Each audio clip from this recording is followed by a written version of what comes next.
नमस्कार दोस्तों, मैं डॉक्टर ललित कुमार गंगेले अपने इस नए चैनल जिसका नाम है क्लिनिकल होम्योपैथी, इसके अगले वीडियो में आप सबका बहुत बहुत स्वागत करता हूं। और जैसा कि आप लोगों ने सबने थंबनेल में देखा और जैसा कि आप लोग भली भांति जानते हैं कि इस चैनल के ये कुछ शुरुआती वीडियो हैं, ये तीसरा वीडियो है। इससे पहले जो हमने 2 वीडियो हैं, ये बेसिकली हम एक सीरीज जो इस चैनल पे चला रहे हैं, जो जिससे हमने इस चैनल के नए वीडियो की शुरुआत करी है। और ये जो सीरीज है, this is about the finance मतलब पैसों के प्रबंधन को लेकर के इसके अंदर हम बात कर रहे हैं, खासकर होम्योपैथिक डॉक्टर्स के लिए। जिसके अंदर इस श्रृंखला में हमने पहला वीडियो जो शूट किया था, जो आप लोगों ने काफी पसंद करा है, जिसका शीर्षक था कि financial security for the homeopathic doctor. जो दूसरा वीडियो था उसमें हमने ये बात करी थी कि आपको you should separate your insurance and investment, जो कि बहुत बड़ी गलती इस देश के मेरे ख्याल में मोर देन 50% लोग कर रहे हैं कि वो इंश्योरेंस और इन्वेस्टमेंट को एक साथ एक एसेट के साथ कर रहे हैं। और उसी श्रृंखला में ये जो तीसरा वीडियो है, this is about the money management. जी हाँ दोस्तों, मनी मैनेजमेंट या फिर पैसों का प्रबंधन। अब ये वीडियो होम्योपैथिक डॉक्टर्स के लिए काफी ज्यादा इंपॉर्टेंट है। क्यों इंपॉर्टेंट है? क्योंकि होम्योपैथिक डॉक्टर के अंदर ज्यादातर डॉक्टर सेल्फ एम्प्लॉयड रहते हैं। सेल्फ एम्प्लॉयड मतलब वो खुद का व्यवसाय चलाते हैं, वो खुद का क्लिनिक चला रहे होते हैं। होता क्या है कि अगर आप सैलरीड है, मान लीजिए अगर, तो अब आप जानते हैं कि होम्योपैथी में बहुत कम डॉक्टर सैलरीड है। मतलब मेरे ख्याल में 4% 5% भी डॉक्टर ऐसे नहीं होंगे पूरे इंडिया लेवल पे जिनकी कोई जॉब हो। वहीं MBBS MD डॉक्टर की जॉब रहती है, या तो कोई सरकारी संस्थान में वो जॉब कर रहे होते हैं, मेडिकल ऑफिसर के रूप में जॉब कर रहे होते हैं, या फिर वो किसी बड़े प्राइवेट इंस्टीट्यूशन के लिए जॉब कर रहे होते हैं। तो वो होते सैलरीड बेसिकली। जब आप सैलरीड रहते हो तो आपके सैलरीड होने के कारण बहुत सारी चीजें मनी मैनेजमेंट की अपने आप स्ट्रीमलाइन हो जाती है। पहली बात, आपको पता है आपको कितनी सैलरी मिल रही है, ये बात याद रखिएगा। हमारे बहुत से होम्योपैथिक डॉक्टरों को ये पता ही नहीं है उनको कितनी सैलरी आ रही है, मतलब कितना वो उठा रहे हैं महीने का पैसा। वहीं अगर किसी की जॉब है, उसको पता है यार मेरे को 40-45 हजार रुपए तनख्वाह मिल रही है। उसको पता है कि भाई वो 40-45 हजार मेरी तनख्वाह और कट पिट के मेरे हाथ में लोहा 38 हजार रुपए आता है, और 38 हजार में ही मेरे को सब करना है। क्योंकि जो 7 हजार कटा उसकी तनख्वाह में से, उसमें से उसका इनकम टैक्स भी चला गया, उसके कुछ ऐसी स्कीम में भी पैसा कट गया, इसके अंदर उसको कुछ इनकम टैक्स की छूट मिलती है। तो जब सैलरीड आदमी होता है और हमें तनख्वाह का एक फिक्स्ड फिगर पता रहता है, ये बंदा इतना रुपए महीना कमा रहा है, तो बहुत सारा मनी मैनेजमेंट अपने आप ही हो जाता है वहां पे। बट होम्योपैथिक डॉक्टरों की दिक्कत ये है कि ये मनी मैनेजमेंट प्रॉपर इसलिए नहीं कर पाते कि 4-5 कारण है उसके। सबसे पहला, 4-5 नहीं तो 2-3 कारण तो ही। सबसे पहला कि इनको यही नहीं पता है कितना कमा रहे हैं, क्योंकि कोई अकाउंटिंग नहीं करते। जनरली ये लोग क्या काम करते हैं, एक रजिस्टर के ऊपर पेशेंट की एंट्री रखते हैं। उस रजिस्टर के अंदर कई बार अमाउंट ऑफ फीस होता है, कई बार उसमें कोई अमाउंट, कुछ फीस का कोई कॉलम ही नहीं होता। बस उसको ये पता है कि मैंने 5 पेशेंट देखे। अब 5 पेशेंट देखे या 10 पेशेंट देखे, और 10 पेशेंट में से एग्जैक्टली कमाई कितनी हुई उनको ये नहीं पता। यही कारण है कि दिन की कमाई का कोई विशेष अंदाजा नहीं, एक मोटा अंदाजा है। कहो अगर 4,000 कमाए हो तो सोच रहा हो शायद 3,000 कमा लिए। पहली चीज कि अकाउंटिंग का कोई भी प्रॉपर जरिया नहीं है, इसलिए हमको ये नहीं पता चल पाता कि हमने इस हफ्ते में कितना कमाया, उस महीने में कितना कमाया था, इस एक स्पेसिफिक मंथ में कितना कमाया, और ईयरली हम कितना कमा रहे हैं। पहली चीज। दूसरी चीज, कमाई भी कम होती है। होम्योपैथिक डॉक्टर इनिशियल के 10 साल अपने जो है बहुत बुरी तरह से संघर्ष में गुजरते हैं उनके, है ना। बहुत अच्छे टैलेंटेड डॉक्टर भी संघर्षरत रहते हैं, तो उन्हें ये नहीं पता रहता, तो पैसा ही नहीं रहता इतना कि जब मनी हो तब तो मैनेजमेंट किया जाए। तो मनी मैनेजमेंट एक चीज नहीं हो पाती। जो भी आप पैसा कमा रहे हो, अगर उसको ही प्रॉपरली आपने मैनेज करके स्ट्रीमलाइन कर लिया, तो वही पैसा आगे आपके लिए बड़ा हो सकता है, बशर्ते आपको पता होना चाहिए आप क्या कमा रहे हो। इसको समझिएगा अच्छे से। मनी मैनेजमेंट तब हो पाएगा जब मनी की अकाउंटिंग आप करोगे, ठीक है। उस अकाउंटिंग के अंदर हमको दोनों अकाउंटिंग करना है, दोनों अकाउंटिंग करना है, जिसके अंदर हमको इनकी अकाउंटिंग करना है कि मेरे पास कितना पैसा आ रहा है, और मेरे को आउट की अकाउंटिंग करना है, मेरे पास कितना पैसा था जो चला गया, जो मैंने एक्सपेंड कर दिया, ठीक है। ये जो स्टेप है, ये आपके मनी मैनेजमेंट के लिए सबसे पहला कदम है। कि अगर आपने आज तक ये नहीं करा, जो लोग कर रहे हैं उनको मैं बहुत बधाई के पात्र हैं, वो लोग कि आप लोग बहुत समझदार हैं। जैसा कि आप जानते हैं, ज्यादातर मैं मार्केट में, शेयर मार्केट में काम करता था और करता हूं, और शेयर मार्केट का सबसे बेसिक सिद्धांत होता है मनी मैनेजमेंट। मेरे पास अगर 1 लाख रुपए की पूंजी है तो कुछ ऐसे नियम होते हैं जिन नियमों के तहत इस चीज को डिफाइन करा जाता है कि शेयर मार्केट में मैं अपने मनी को किस तरह से मैनेज करूंगा, किस तरह के सौदे लूंगा। क्योंकि अगर मेरे को मनी मैनेजमेंट नहीं पता है तो हो सकता है शेयर मार्केट के अंदर मैं अपनी पूरी की पूरी पूंजी को गवा बैठूं। ठीक है, ये इतना बड़ा है। और यही नियम, सेम नियम हमारी आम जिंदगी पे भी लागू होता है। अगर हमको नहीं पता है हमारा मनी मैनेजमेंट के बारे में, हमें कोई जानकारी नहीं है, तो हम देखेंगे कि हमने काफी सारा कमाया, उसके बारे में हमें जानकारी नहीं है। हमने पैसा कमाया पर हमें उसके बारे में जानकारी नहीं है। क्यों? क्योंकि वो पैसा कमाया और हमने खर्च कर दिया। एटलीस्ट मुझे खर्चे के बारे में जानकारी होती तो मेरे को कमाई के बारे में एक अंदाजा लग जाता। कहने का मतलब, किसी महीने में मैंने 20,000 खर्च करे, तो अगर मैंने 20,000 या 30,000 रुपया खर्च करा है, मेरे को पता तो हो मैंने 30,000 खर्च करे, कहीं लिखा तो हो वो, तो मेरे को पता चलेगा कि भाई मैं, क्योंकि होम्योपैथिक डॉक्टर हूँ, मेरी और कोई आय का स्रोत नहीं है और कोई ऐसी जगह नहीं है जहां से मेरे को पैसा आता है। तो अगर मैंने किसी महीने में एक्सपेंडिचर 30,000 का मेरे को दिख रहा है, 10,000 मेरे को मेरा घर का खर्चा दिख रहा है, 10,000 मेरे को मिसलेनियस खर्चे दिख रहे हैं जिसके अंदर कुछ मेरे इन्वेस्टमेंट भी हैं, मेरे बच्चे की स्कूल फीस भी है, तो यहाँ से मोटा मोटा मेरे को एक अंदाजा लग जाता है सिर्फ मेरे खर्चे देख के। यार मैंने 30,000 ये खर्चा करा, 10,000 रुपए मैंने अपने घर के किराने में खर्च करे, 10,000 मिसलेनियस, मतलब मैंने 50,000 रुपए कमाए। और अभी भी मेरे अकाउंट में कुछ पैसा अगर पड़ा है, इसका मतलब मैंने 50,000 से कुछ ज्यादा ही कमाया। तो जब मेरे को पता रहता है, देखो बात सुनिए, चीजों को लिख करके करने में और चीजों को बिना जाने करने में बहुत फर्क हो जाता है ना। ऐसा बोलते हैं, ऐसा साइकोलॉजी का बड़ा सिद्धांत है ये। कभी बोलते हैं कि साइकोलॉजिस्ट के पास आप जाओगे ना डिप्रेशन में, तो वो आपसे पूछेगा, आप बोलेगा कि आप एक डायरी पेन लो, आप मेरे को कारण लिख करके बताओ आप क्यों डिप्रेशन में। और 60% लोग जब लिखने को जाते हैं तो they won't be able to find any cause of the depression. ये लिखने का पावर है, चीजों को डॉक्यूमेंट करने का बहुत बड़ा ताकत होता है। आप देखिए ना, रामायण हो गई, महाभारत हो गई, है ना, कुरान शरीफ हो गई, बाइबल हो गई, ये क्या है? डॉक्यूमेंटेशन था ना। आप सोचिए डॉक्यूमेंटेशन की प्रक्रिया कितनी ज्यादा पावरफुल थी कि कोई इंसिडेंट महाभारत का, रामायण का, बाइबल के टाइम का, जीसस के टाइम के इंसिडेंट कितने लाखों साल पहले हुए होंगे, हजारों साल पहले, बट सिर्फ डॉक्यूमेंटेशन की पावर थी कि वो डॉक्यूमेंटेशन के कारण आज भी हम हमारे मतलब हमारा धर्म हमारे सीने में जिंदा है आज। क्यों? किस चीज के कारण? सिर्फ डॉक्यूमेंटेशन के कारण। अब सोचिए अगर ये घटनाएं हुई होती और कोई डॉक्यूमेंटेशन नहीं करता, इसका तो क्या फर्क पड़ता हमारे को। आज के बारे में इतने लाखों साल बाद भी हमको चीजें बिल्कुल पारदर्शी, बिल्कुल क्रिस्टल क्लियर है, जैसे हमारे सामने कली की घटना हो, रामायण की पूरी कथा, कली की घटना हो, महाभारत का पूरी कथा।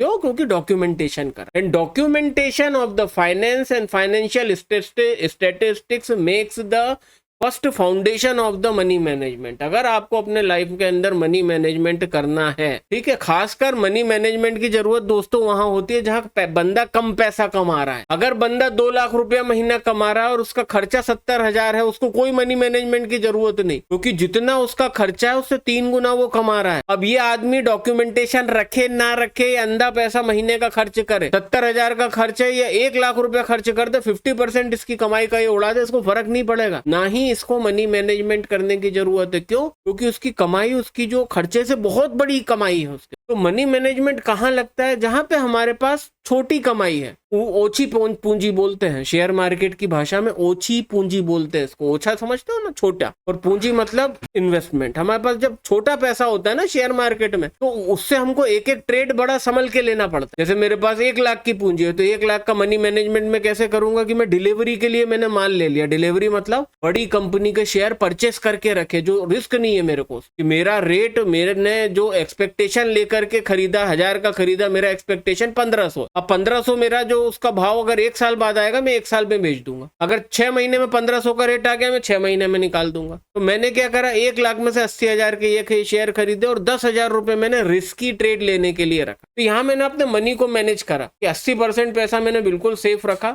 20% पैसा मैंने बिल्कुल रिस्की ट्रेड के लिए रखा कि जहां पे मेरे को रिवार्ड बड़ा मिलेगा, बट उसके साथ साथ रिस्क भी मेरी बड़ी होगी। यही होता है मनी मैनेजमेंट। मनी मैनेजमेंट उस बंदे को करना चाहिए और उसके लिए जरूरत है जिसकी कमाई कम है, जिसके खर्चे ज्यादा है, जिसकी कमाई कम है, उसको मनी मैनेजमेंट करना चाहिए। मनी मैनेजमेंट का पहला नियम है, आपने पर डे कितना कमाया, आप ये इसका डॉक्यूमेंटेशन रखोगे एक डायरी के अंदर। अगर आप कोई पीएमएस यूज कर रहे हो, पेशेंट मैनेजमेंट सिस्टम, तो आपके पास ये सिस्टम होगा। वहां पे आपको हर पेशेंट का इनवॉइस जनरेट करने का मौका मिलता है, तो आप वहां कर सकते हो। जैसे हम प्रेक्टो यूज करते हैं, हम करते हैं वहां पे। तो आपके पास पूरा रिकॉर्ड होना चाहिए, आपने पर डे कितना पैसा कमाया, या पर वीक आपने, उसके बाद पर डे का हिसाब रहेगा, पर वीक का रहेगा, पर मंथ का रहेगा। ऐसा आपको स्कीमेटिक तरीके से पूरा करना है काम। आप पर डे कितना खर्चा कर रहे हो, पर वीक कितना कर रहे हो, पर मंथ कितना कर रहे हो, आपको ये चीज देखनी है। ये मनी मैनेजमेंट का बेसिक नियम है। अब आप बोलोगे साहब वो खर्चे तो उतने ही रहेंगे, कमाई भी उतनी रहेगी, की फर्क पैदा है? फर्क पड़ता है। मैंने एक वीडियो बनाया था दूसरे चैनल पे, मतलब दूसरा नहीं, एक्चुअली पहला जो मेरा चैनल है, जो मेरा मेन चैनल है डॉक्टर ललित कुमार गंगेले, वहां पे मैंने ये चीज बताई थी एक वीडियो के अंदर। आप उस वीडियो को जाकर के देखिएगा। उस वीडियो का शीर्षक था how much you should earn करके, एक वीडियो था 2 पार्ट के अंदर। वहां पे मैंने बताया था कि हमारे होम्योपैथिक डॉक्टर कई मर्तबा बड़ा अच्छा पैसा कमा रहे होते हैं और सिर्फ मनी मैनेजमेंट नहीं कर पा रहे, उनको पता ही नहीं इतना अच्छा कमा रहे हैं और रो रहे हैं खूब जम जम के। क्यों रो रहे हैं? अरे साहब मेरे पास तो कमाई नहीं हो रही, मेरे पास पैसा नहीं बच रहा। और अगर वो गौर से देखो तो 50,000 कमाए उसने। ये बात अलग है, 50 में से 30-35,000 फूक गए उसके पिछले शुरू के 15 दिनों में ही, महीने जो पिछले महीने में 50,000 कमाया था, वो अगले महीने के 15 दिन के अंदर 35,000 फूक लिए। अब वो अकाउंट में कुछ बैलेंस नहीं दिख रहा, अब रो रहा है। और जब यही आदमी अकाउंटिंग करता है तो पहले तो अप्रिशिएट करता है, सारी चीजें अलग हो जाती है। अब मैं इतना कमा रहा हूँ, मेरे को तो पता ही नहीं। मनी मैनेजमेंट का पावर, मनी मैनेजमेंट जैसे ही इनकी लाइफ में आया, इनने अकाउंटिंग करनी चालू करी। मैं इतना कमा रहा हूँ, मैं इतना खर्च कर रहा हूँ। उस अकाउंटिंग को जब उनने करा, तब इनने यहाँ पे 2-3 चीजें इनको पता चली। पहला कि ये जितना सोचते थे उससे ठीक ठाक कमा रहे, पहले पता ही नहीं था कमाई कितनी थी। ये पूछता था कितनी कमाई है, वो सर मैं देखता हूँ सर स्टेटमेंट। अब देखे कहाँ, खाते में पैसा गया नहीं, क्योंकि होम्योपैथ का काम ज्यादातर नगद का होता है, छोटा अमाउंट रहता है, नगद में आता है पैसा। नगद में इधर आया उधर उड़ गया, इनको पता ही नहीं कितना कमा रहे थे। पीए को क्या बताएंगे, उसको बेवकूफ बनाते हैं कि रफ फिगर बता देते हैं, हाँ सर इतना मैं कमा ले रहा हूँ, इस साल मैंने इतना कमा लिया, आप तो इतने पे टैक्स रिटर्न फाइल कर दो। तो अकाउंटिंग करिए कितना आप कमा रहे हैं और कितना खर्च कर रहे हैं। इससे फर्क ये पड़ेगा कि आपकी कमाई तो आपके हाथ में नहीं है, पर आपके खर्चे आप कट शॉर्ट कर सकते हो। मैं लोगों को हमेशा बताता हूं कि लाइफ के अंदर सुकून से जीने का सबसे बड़ा जो एक फलसफा है वो है अपने खर्चे कम करिए। अगर आपके पास खर्चे का रिकॉर्ड है, कमाई का तो होना ही चाहिए, आपके पास आपकी कमाई का रिकॉर्ड होना चाहिए, क्योंकि आप अपने आप को टारगेट कैसे दोगे। अगर आप 50,000 रुपए कमा रहे हो, अगर आपने आगे 5 साल का टारगेट फिक्स करा है कि मेरे को मोर देन 70, 80,000, 90,000 तक पहुंचना है, अब आप वहां पहुंचे कि नहीं पहुंचे, अगर आपके मनी मैनेजमेंट ही नहीं कर रहे हो, आप काउंट ही नहीं कर रहे हो कितना कमा रहे हो, आपको पता कैसे चलेगा आपने टारगेट वहां पे हिट करा कि नहीं करा। पहली चीज। दूसरा चीज, खर्चों का हिसाब रखिए। खर्चों का जब आप हिसाब रखने लगेंगे तो ऑटोमेटिकली आप खर्चे कम कर देंगे। ये आईना दिखना बड़ी एक बहुत बड़ी चीज होती है। लोगों को आईना नहीं दिखता है, खर्चे करते जाते करते जाते करते जाते, कोई बताने वाला नहीं, कोई रोकने वाला नहीं, कोई टोकने वाला नहीं। रोके टोके वो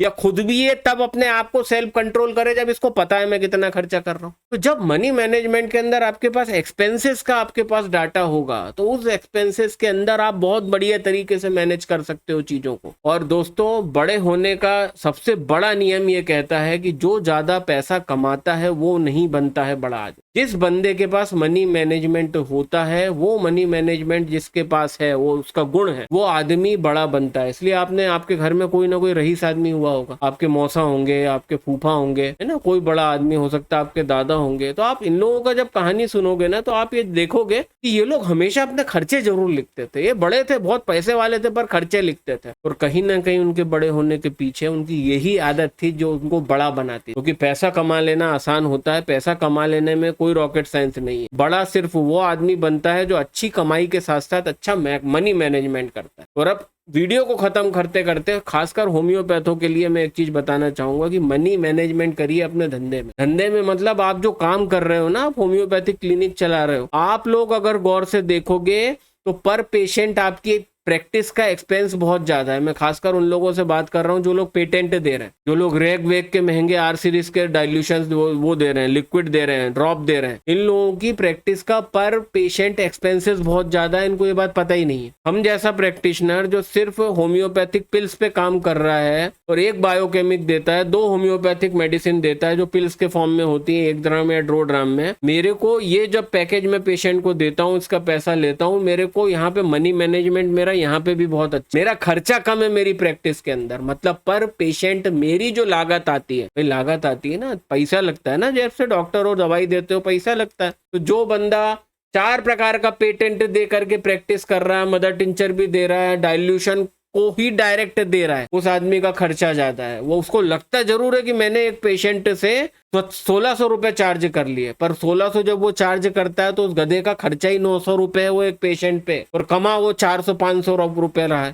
और एक एग्जांपल बताता हूँ, मैं ओरिजिनल फिगर नहीं बता रहा, कि अगर मैंने अपनी पेशेंट को 1 महीने की दवा का 500 लिया तो मेरी लागत 50 रुपये भी नहीं है, मेरे को 450 रुपये बच रहे हैं। समझ रहे हो आप मेरी बात? मतलब इसको 600 कमाने को 900 घुसेड़ने पड़ रहे हैं। ये भी एक मनी मैनेजमेंट का ही एग्जाम्पल है। इसको कहते हैं false money management in the practice. तो जो मनी मैनेजमेंट है दोस्तों, हर जगह करना पड़ेगा। अगर तुम कमा रहे हो, कमा के खर्च कर रहे हो, मनी मैनेजमेंट करो। मनी मैनेजमेंट करोगे, कुछ भी नहीं करना है, बस 1 साल मनी मैनेजमेंट करके देखो। 1 साल मेरी बात मानो, आज से इसी वीडियो जब देख रहे हो तो इसी महीने की इसी तारीख से आगे के 12 महीने का मनी मैनेजमेंट करके देखो।